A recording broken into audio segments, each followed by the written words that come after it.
Thank you all for coming. It's a real pleasure to see so many people here.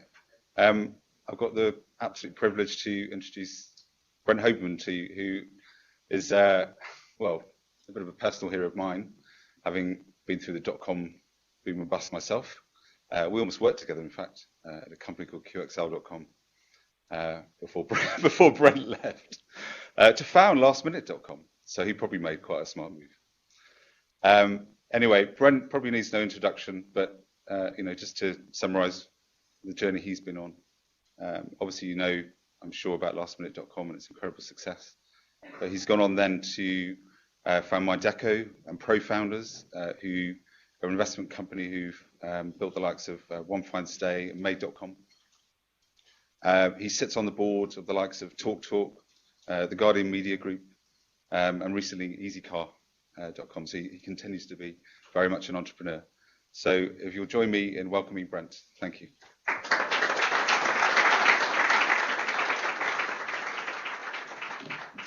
Great, thank you guys. So I think Rick suggested that first I talk about the actual, because many of you are very entrepreneurial in an entrepreneurial company, and maybe talk about the actual startup bit and what that was like then, and I guess maybe what it's like now, because some of the more recent ones that I've done.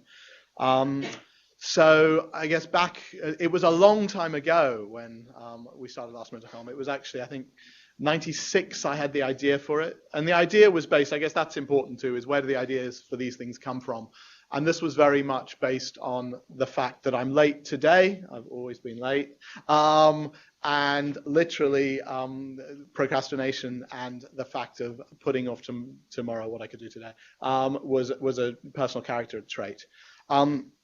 It also started because I was at a strategy consultancy, which was not a bad place to be, one called Spectrum Strategy, where we just worked on media and telecoms. So we worked on, back in 95, I think, a company called ViewCall, which was a bit like, I guess, Microsoft Web TV before that, if you remember Web TV and trying to put shopping onto TV sets. It didn't work, but I was very lucky to be consulting on it and then thinking, God, this e-commerce thing, this idea of shopping online or on a TV set and electronically, it just sort of, to a strategy consultant, just seems so damn obvious that it's a good idea. And then I thought in 96, well, why aren't I buying online? Because I'm a classic early adopter. Even my kids think I have basically every gadget that's going, including today the Up and whatever. I thought, well, what would I do and what would I buy? So it really just started as that. And I just thought, well, I would do everything at the last minute. And there must be a logic. And then when you thought about that more and more, and I drew that one piece of paper, which one often does with bubbles, of what could you do at the last minute, everything actually, including some stuff we never got to, like information actually. But it was really, the initial premise was going away, going out, staying in. So it included ideas like DVD rental, like restaurant food delivery. We even bought, it's an interesting thing, at many points we were too early. And a good example of that probably was the acquisition of Urban Bite, which was a restaurant food delivery service. In probably 2000 we bought them. And then since then, obviously, many of you will be familiar with, I guess, Grubhub in the States, or Just Eat here, or Delivery Hero. These are $100 million plus companies. But probably a lesson that lastminute.com did do, one lesson, is we tried to do probably too much. Partly that sort of worked because I was slightly insane at the time, much younger, no kids for most of it, no wife for a bit of it. So working, obsessively. And so in the end, we ended up across 14 countries and going public and all that. But I guess going back to that early startup bit that's again more relevant is, so had the idea, then thought about it, discussed it with a friend. He wrote down a few pages on it because he was much brighter than me. He was working with me at Spectrum Strategy Consultants. He was much brighter, so he had lots of time. He didn't need to do the consultancy work for more than a few hours a day because his work was done. And then he wrote down a guy called Rogan Angelini Hurl, an old friend of mine, and he wrote down some stuff on it. And then we decided, I looked at it and thought, God, the internet, this was in 96. There's hardly anyone on it. It's a bit of a niche. In other words, sort of online travel, online leisure. People aren't doing this at all. And I don't really understand the internet either at that point in '96. I sort of bought a book from Amazon US, and that was most of my knowledge. And actually also done a study for cable and wireless on voice over IP, where I did, again, not knowing anything. It's quite important sometimes not to know anything. I said, this is really going to happen and really be important. Not really understanding why all the technologies behind it. Cable and wireless, all their guru technologists said, no, here's why it won't happen. And obviously, the Muppet was right, and the guru was wrong, which I think often happens. Not saying that I'm often right, but that I think too much knowledge is one of my mantras, that I think if you know too much about something, you don't do it. Thomas Cook didn't do lastminute.com because they knew too much, and that's important. So what happened is then we shelved the idea. So for a couple of years, I then went and thought, well, I really do kind of like reading about the internet and learning about the internet, so I need to go and do it. So I spent 6 months at Line 1, which was an internet service provider owned by BT and News Corp, doing biz dev. Very powerful in terms of, for somebody who was, 25 years old, fantastic in that you could ring up any company. So I'd ring up eBay or On Sale, which was the other big online auction site at the time, and say, I want to look at your model for Europe, that sort of stuff. And because it was BT and News Corp, they would talk, not because it was me, the 25-year-old kid who didn't know much. But so it meant I had this amazing overview. I then met Tim Jackson, who founded QXL, at a Red Herring event. Saw him speak when it was just him, the company was just him. Thought, hey, I've been looking at this online auction thing, and here's somebody who's going ahead and doing it. So I spoke to him using, of course, the initial intro of BT and News Corp and why don't we partner with it. In the end, we didn't partner with it. I just said, well, why don't I join you? It ended up I was the first employee, but I like to think part of the founding team. I remember searching on some search engine then, it wasn't Google, for online auction software and finding Blue Duck software. So we replaced what he was trying to write with Blue Duck software, and we had an auction platform even then. But then after 4 months, Tim and I very quickly fell out, and which was very lucky for me, because then I went straight away after that, having seen 4 months of QXL, seeing that online auctions were working, seeing e-commerce was working, thinking I knew a lot more than I did. I thought, right, now I'm going back to that last minute idea. Lastminute.co.uk was registered, and was actually my non-compete with QXL as an exception. I said, right, I want the exception to be able to do lastminute.co.uk. Tim thought it was a terrible idea, so it was like, fine, go for it. If you can have that in non-compete. I actually tried to get Baroness Lane Fox, as she's now called as of today, Martha Lane Fox, to join QXL, but Tim had a no poach thing agreement there, so I couldn't leave and work with her. So I said, well, don't come then, because we might want to do something together afterwards. And then I did, but then after I left QXL, I asked Rogan Angelini Hurl, the guy before who I'd mentioned earlier, who I'd done the initial idea with. I said, Rogan, do you want to do it? Do you want to leave your analyst job and all that sort of stuff? He was doing very well and decided not to. I then had dinner with Martha and my girlfriend at the time, now my wife, and Martha made lots of jokes about me being a geek, and geeks weren't so chic then, and about what a crazy idea this was. And then the next morning I rang her and said, I wasn't joking. You should do this. And so she left Carlton, and together we finished off the business plan and raised, and interestingly, at the time, it was just, this was 98, we raised $1 million. And our old boss from QXL, because we were, from Spectrum, because we were both at Spectrum, and our old boss said to us, who do you know who's two really inexperienced people under 30 who have raised $1 million for a business plan? It's so interesting now, you think of that question, and I'm sure all of you would say, I know 10, 20 people have done that. But in that time, we didn't know anyone, and almost no one in the UK had done that. So he was like, look, quite cute idea, but why don't you come back to us you can come back to Spectrum in 6 months. Just set yourself a deadline. If you haven't raised money in 6 months, then come back. So what we then did, we wrote to 20 people. One of them, I declined a job. Martha and I, we'd all declined to work at Spectrum, but a very bright guy called Thomas Hogue, who has since gone on Arts Alliance to be behind companies like Love Film and lastminute.com.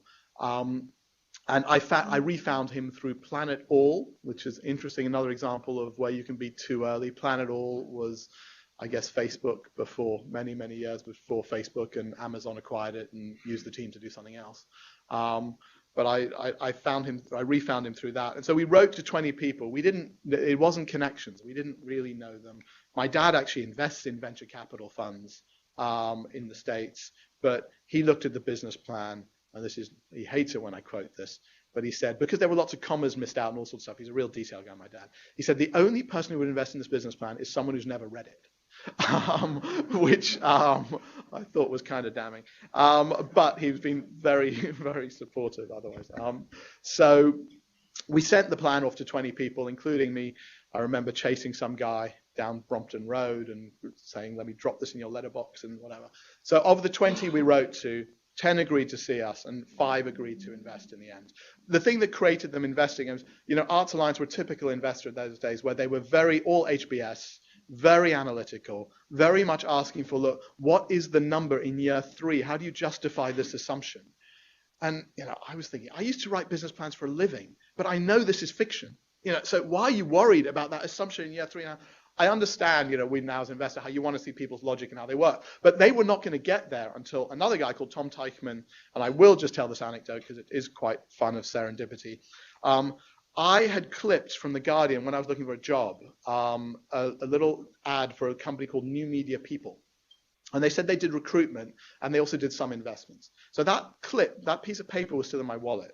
I then rang up Directory Inquiries. You remember how inefficient it was then. Directory Inquiries, inefficiently good, I guess, because they got the wrong number. They gave me the number for New Media Investors, not New Media People. I then spoke to a guy called Tom Teichman. I got straight through to him, who ran it, and started telling him the idea. And after a couple of minutes call, he's like, that sounds fun and interesting, come and see me. Martha and I went to see him, and after 5 minutes he said, I'm in. As opposed to the Harvard Business School guys who were still, and we'd seen them months before, and they were still analyzing and stressing us out and whatever. Once he said he was in, they were in. Then we got Innovacom, which is France Telecom's fund, and then one of the other investors, Arts Alliance, got in Northzone from Scandinavia, et cetera, et cetera. So we had this actually really bizarrely good roster of early stage investors for just this $1 million. Which I asked for slightly less at the beginning, and then halfway through the process, I realized the technology was going to cost more, so couldn't raise the price. So I had to sell 40% of the company, I think, instead of 33 is what we were going for the first round. I could go on a lot more about the process, but then what happened is lots of disasters and absolute roller coaster of up and down. Site that really didn't work. I mean, the first thing Martha and I used to do every day was try and buy something, because it was such a challenge, and it would so often be down. It got me into this real micro, probably put me off running a big tech company ever again, because I would start to, as we got bigger, and when we had 2,000 people, I would still get the sales every 15 minutes on my mobile, by text message, sales by product category and conversion rate. As a way of, mainly by that point, making sure that the tech team would be very embarrassed if I got to a problem before they did, which unfortunately still happened quite a lot. So that was how that one started, and I won't sort of go into too much of the next bit, but then we almost ran out of money many times, did bridge loans, and I sort of learned what a bridge loan was and stuff like that. And then luckily sort of the ramp and the growth got there. And then we actually went public in 18 months after going live, and 2 years after the company was founded, I think faster than any other European company had done. We raised the price during the IPO roadshow more than any other European company had done, which may not have been so good because then it went down a lot. Some of you may remember. The share price went down 95% after we went public, with revenues of a small pub, massive losses, but raised £120 million, priced on March the 10th, the day the market peaked, March the 10th, 2000, the day NASDAQ 5,000, the day it peaked, is when we priced. We went out on March the 14th. And the first day, the share price went up a little bit, and we knew it was all wrong because it was meant to go up a lot on the first day. And that day, everyone thought, God, you guys must be feeling on top of the world or whatever. And I remember just thinking, I just feel the pressure of we are priced for perfection. And I actually wrote an article on The Guardian on Facebook's IPO. Not that it was the same thing, very different in a million ways, but I just felt, again, they were being priced for perfection. I didn't understand why they'd done it. at that price. But anyway, for us, what happened is we did raise 120 million pounds, which was quite a bit of money in 2000, particularly after no one else could raise any money after the bubble burst. So, and then we went on to buy 14 companies, launch in I think 12 countries, and sold the business in 2005 to Travelocity for over $1 billion. And since then, I've done a few other things. I started Mydeco.com, which was based on the premise that I just bought a house after selling, doing the cliched thing of you sell your company, then what do? You buy a nice house in London probably, and I did, and then I thought, how am I going to do it up and look like? Even though my wife was an interior designer, she would describe to me what it would look like, and I'd say, I can't visualize this. Then I'd go and buy that CD, to try and visualize it, and it was like a sledgehammer to crack a nut, and I thought, and without real products as well, and I thought, this doesn't work. And then I went to some tech guys. I said, could you actually do a 3D tool that needs no download, and have real products, and what would it cost to model real 3D products in it? So we sort of crazily raised money and built 120,000 items in 3D of real furniture. About 700,000 people have built rooms in it. It's not quite, that's good, but not great. Great would be 7 million, really. So it's sort of, I still think it's the best tool out there for if you really want to do something very simple, but it's not quite good enough. So what we did is we actually sold it into a company called Floor Planner, who just work on B2B and just work on doing that sort of stuff. So we've got a stake in a very good company there. And then the other thing that happened out of Mydeco is another thing in the business plan that we often, it's the things in the business plans I don't do that are the best models actually. So the one in the lastminute.com business plan that got taken out was the TripAdvisor model.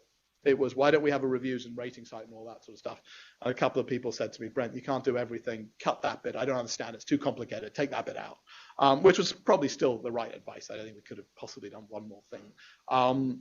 But similarly, in the Mydeco plan was the obvious thing of how do you disrupt an archaic industry like the furniture industry? You go direct to manufacture. And you sort of crowdsource. So that hence the founding of Made.com, where I did see, I hate copycats, but I did feel I'd had that idea. Then I did see that there was a company in France called MyFab doing something related.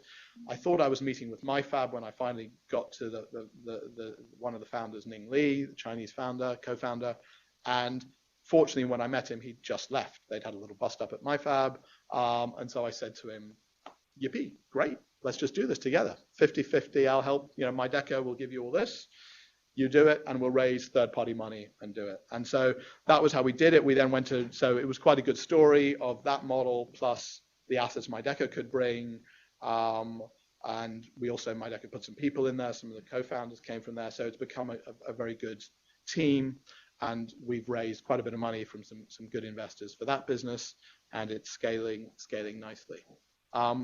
Other ideas recently, so the other recent one is another idea I tried to do at lastminute.com in about 2002 or 3, but the team said you'd be nuts, was actually P2P car rental. It was pretty obvious. We owned Holiday Autos. We did 7 million car rental days a year, and always fighting with the margins, very tough. Still, car rental actually has relatively high margins compared to lots of the other travel stuff, but I still thought this business might go the way of air one day. So I thought, right, I've got my car in my drive. It's not being used. Why can't other people use it?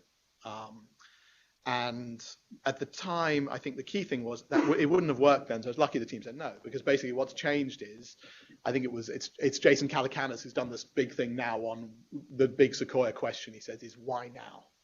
Why is this the right moment to do it? So why is now the right moment for peer-to-peer car rental? And it's all the stuff that you guys do every day. It is because mobile, you can unlock your car with a mobile, you can walk around, you see where it is, et cetera, et cetera. You don't have to wait for the key holding stuff, all that sort of stuff. So the friction goes. And I think there's also something about security and knowing who people are and identity and trust and all of these factors. So I went to Stelios and said, you've got this easy car business. We've been talking for a while about it. Why not do P2P? And he and I had many conversations with Rogan, who's now at ProFounders Capital, and we decided we would try it together. So ProFounders invested, and I'm on the board of that one as well. We have just, confidentially hired a CEO who starts next week, so very excited about that. So I think we'll start to see some more traction there, because initially we didn't really have a CEO of the business, because yeah, for various reasons. But we do now.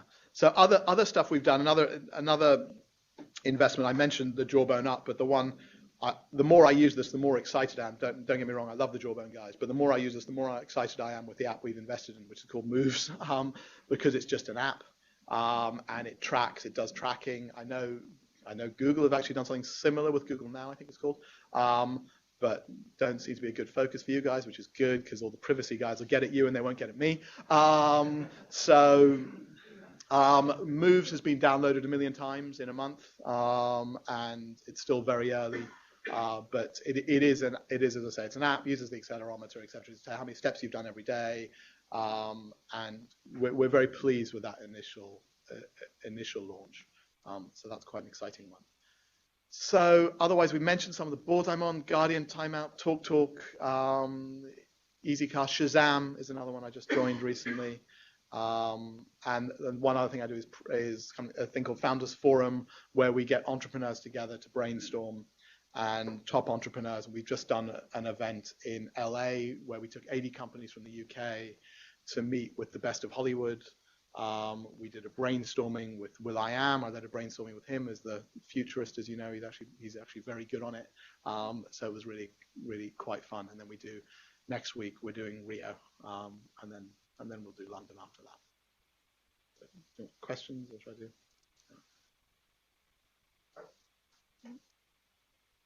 Sure. Hi.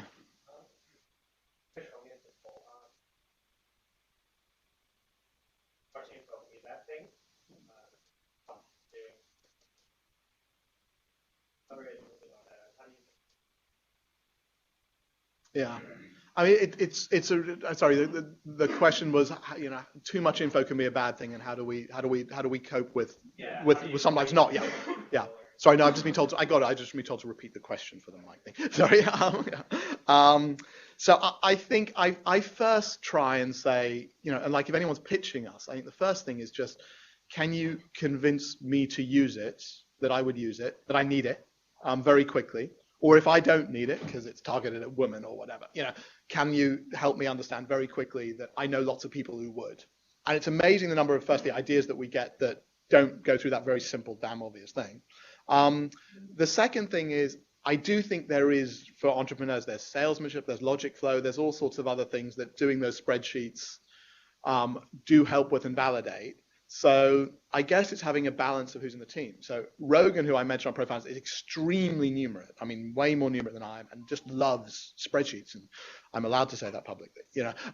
He does. So I think it's a good balance. But I always tell him, look, I'm really not interested in what their 4-year plan is, because it's wrong. I want to understand what the team is, where the passion is, and where the consumer need is, and is it big enough? So those are the sort of things. But I genuinely, so often, I think the entrepreneur's best friend is that blind optimism and willful ignorance that makes you go through stuff and overcome challenges. Where, on the other point, if we'd known how hard lastminute.com was going to be, how hard it was going to be to build that website, how close we'd be to running out of money because the website didn't basically work, how hard it would be how actually insane it was for British Airways to say yes to us, in the beginning when they had 50% domestic market share. And a lot of them didn't really want the business, didn't want last minute inventory to be boosted. So if you knew enough about the industry, you'd say, well, actually, BA logically will say no to you, and therefore you haven't got a business. So you have to just be blindlessly optimistic, come at it another way, which I guess the way we sort of came out with them is like this internet thing. You want to look smart to your bosses, right? Because there's this internet thing out there and a few people are talking about it. So we'll give you free R&D. It's not going to work, our thing, of course not, but we'll give you free R&D. And we'll work with faxes, which people criticized us hugely. I remember lots of people saying we're idiots because we'd work with faxes, and there's like this actual online company in the fax. I'm like, because it was the only way to work with BA, because BA for a tiny operator, for example, and many of the airlines wouldn't, build an EDI link for you if you were selling 10 seats a week. So you have to say, give me your best rate this way. So I think that ignorance helps you overcome the problems, but it's instinct as well. So I have a question. This is really weird. So you said that you've been ahead of the market a few times as an innovator and entrepreneur. When you look at the market where it is now, from an investor's perspective, from a chairman or getting involved on boards, etc., how do you spot and identify companies that are ahead of themselves or ahead of the market? And do you have come across ideas now that you think are way ahead of the market, but that you wish you could have invested in because you know there is a need? Yeah, that's a really good question. So what ideas are ahead of the market, and do we see that are too far ahead that you might still want to do? I guess robotics is an obvious one. As I say, the reason why I got into the internet and the reason I got the whole thing was I just love gadgets. I remember in '96 looking at a robot hand across the world and you could control it from a computer and thinking, wow, so I still think robotics today is one where you see a lot of these like video conferencing robots that run around rooms, and I get them to present at things like Founders Forum. I think it's slightly nuts, but I love it. But when you think of what it means for manufacturing and all that sort of stuff, 3D printing is another one that we've had for years, and I've been tracking it for years. And obviously we've done 3D printed products. Actually, we've run competitions for designers to build products that then Alessi would actually make. So we did that at Mydeco. You printed 3D, and then Alessi would then make it properly. So I think then it's just understanding what do these trends really mean. So we've looked at, and there's mass customization. There's an ex-Googler, Anastasia Leng, who many of you will know, Makeably, looking at that model. And when you look at that sort of model, you say, I love the idea of mass customization, but is it too early, for that sort of stuff? And then I think you just have to look at the longer term trends. And in that case, is the pricing, is it disruptive enough is another thing. I think it's often I don't like the ones which are just not disruptive enough. Other trends, I think other spaces we haven't done enough. Online education. Another thing I got to say this proudly because I still believe in the brand, but you have to, in this country, you normally have to be embarrassed about it. But I'm also on the board of Eton, or the governor of Eton, and looking at their online education strategy. And I think that's a whole area which, you all know, and many of the big US gurus will say, kids, when you look at your university, make sure that they've got enough money to last you through that 3 or 4 year course, because they might be bust by the end of it. Is I think I can't remember one of the US gurus' views on it. So I think these industries where you see massive change, and I think and medtech is the other one. I think there was a TED talk yesterday I just saw tweeted about, which, apologies, but analyzes your pee through your iPhone and to help your health. I think there's other ones where you lick something on your iPhone and analyze your glucose levels and all that sort of stuff. So there's got to be incredible innovation there. I think both those sectors, though, are really hard because you've got regulation, governments, and philanthropists, actually. Philanthropy is probably the enemy of the online education model because we're in 2 of them. One, Manga High, where you learn maths by playing games, and which is a great idea. That the real challenge is Salman Khan or Bill Gates going to give that stuff away for free? And then the other one we're doing is Busuu, an online language learning network, social language learning, which has got 25 million people signed up to it. So those sort of things like language learning are great. I guess you could look at the disruptive and say, well, will Google Translate do away with language learning need? But I guess I think people still always want to learn a language.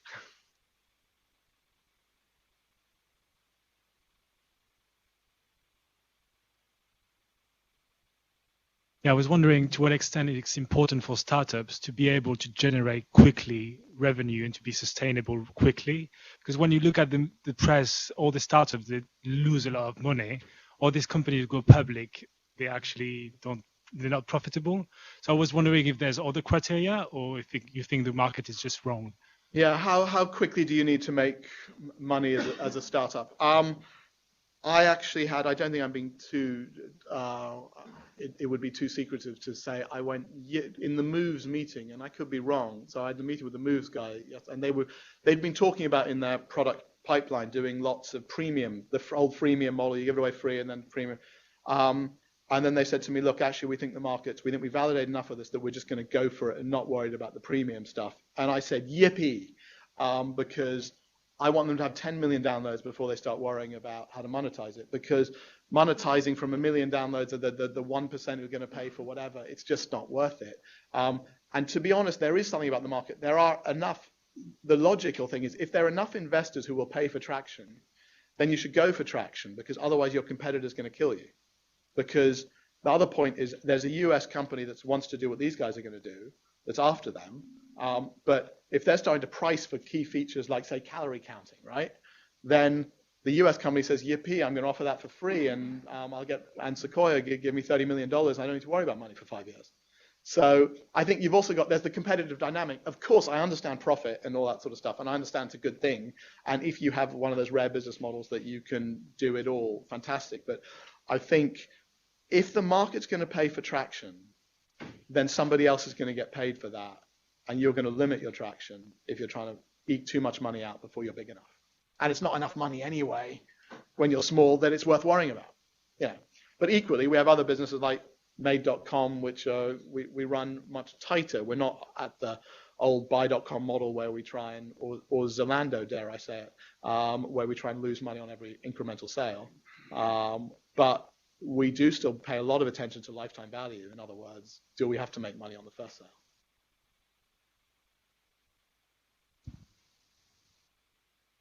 Because PPC is so expensive. I know.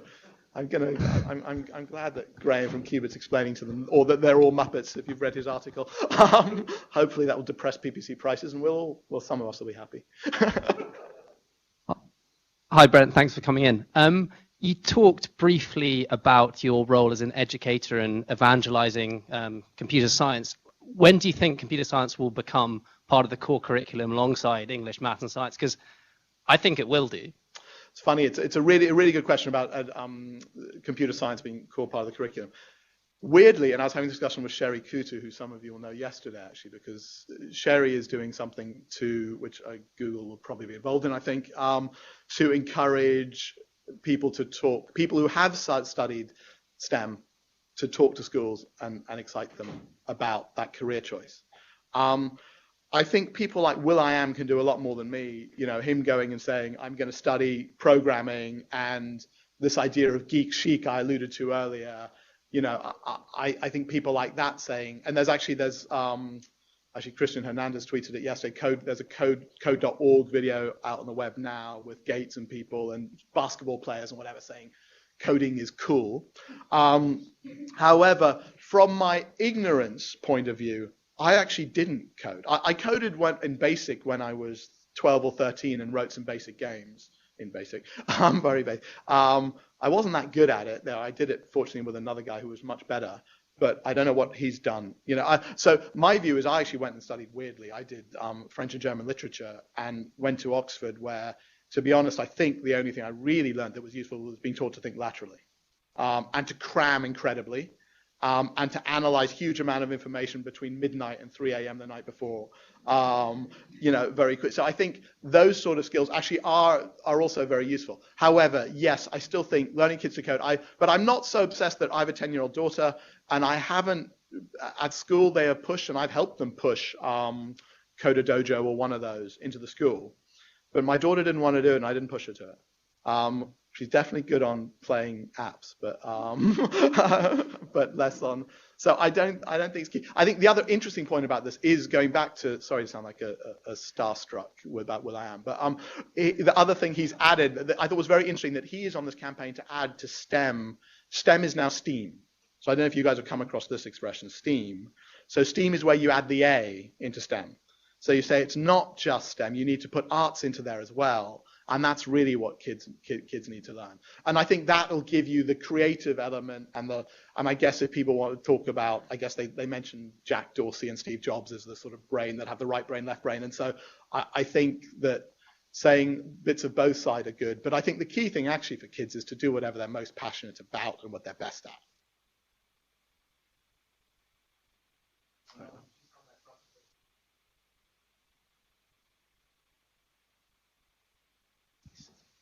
Back in your previous days when you were pitching like last minute, did you ever go to an investment or a VC or an incubator and say, this is our idea? And then did they ever ask you, well, what's your value add if you're not actually coding and providing the programming? Have you ever come across that? It's funny. I guess there is. I mean, I still don't see it. Because I think it's all about building teams, right? And I think the first value add, I would argue, is can you hire the right people? So I think the thing that, to be honest, I mean, not to sound, self-congratulatory or something, but the thing that got people about Martha and I at the very beginning was just these two nutters were so passionate and excited about that they were doing that I think they thought other people would follow us. So, and probably also we were smart enough to know what we didn't know. So the fact that I wasn't a techie, but actually I loved tech. So I do know how to talk to techies, mainly that I would go to them and say, this can't take 8 months. It's really a whole load of if statements, and how does it take that long? So I was a little bit dangerous. And I think my real claim to fame is in CIO magazine, I was rated as the third hardest CEO to work for the CTO. The third most impatient and most unreasonable. So I think having a level of unreasonableness and a dangerous enough amount. So, but what was it about this? I think it's also, for me, it was, could I look at a web page and understand a bit about what's behind it? What would really need, and ask the right questions of the techies. So it was very much what the dangers would happen at last minute as we got bigger, we put in these project management layers. And then I always cite the example where I got into one meeting where they told me this project was going to take 8 months. And I was like, it just can't, it's not that, it just doesn't seem that hard. And then when I got into asking the right question of the techies, I'm like, just obvious, which are the bits that are really so hard? They describe one bit. And I'm like, okay, brilliant, because I don't need that. We can get to that later if it was really successful, that bit. And then what was 8 months became 2 months. And then a project that you would have said the ROI is too risky or whatever suddenly becomes very viable. But it is, so I think that's a lot of the skill, is knowing how to ask those questions.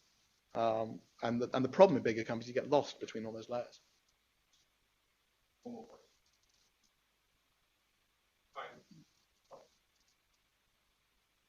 So in looking at your various startups, where do you think the biggest hurdle is in terms of number of users?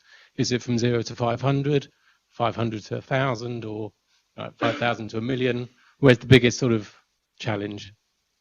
Yeah, I mean, I think, we often talk about, where it depends on the type of company, right? Is there a natural cap out in some areas? And some of our companies, we've been looking at what's happening in other markets and thinking, God, does it cap out? I still think that if you've got a really good management team, momentum is a very addictive thing. So you can keep building on it. So whatever defines momentum in your space, and it's different numbers in different sectors, right? But if you've got momentum and you've got good enough leadership, so let's take the Moves example. They've got to 1 million. Now, partly, granted, a lot of that is that initial burst of Apple Store promotion, right? So can they now build on the momentum? Can they build an Android app fast enough? And can they then get the right people in to build upon it? So I actually think that's still the hardest bit, is getting from 0 to that few 100,000 or whatever.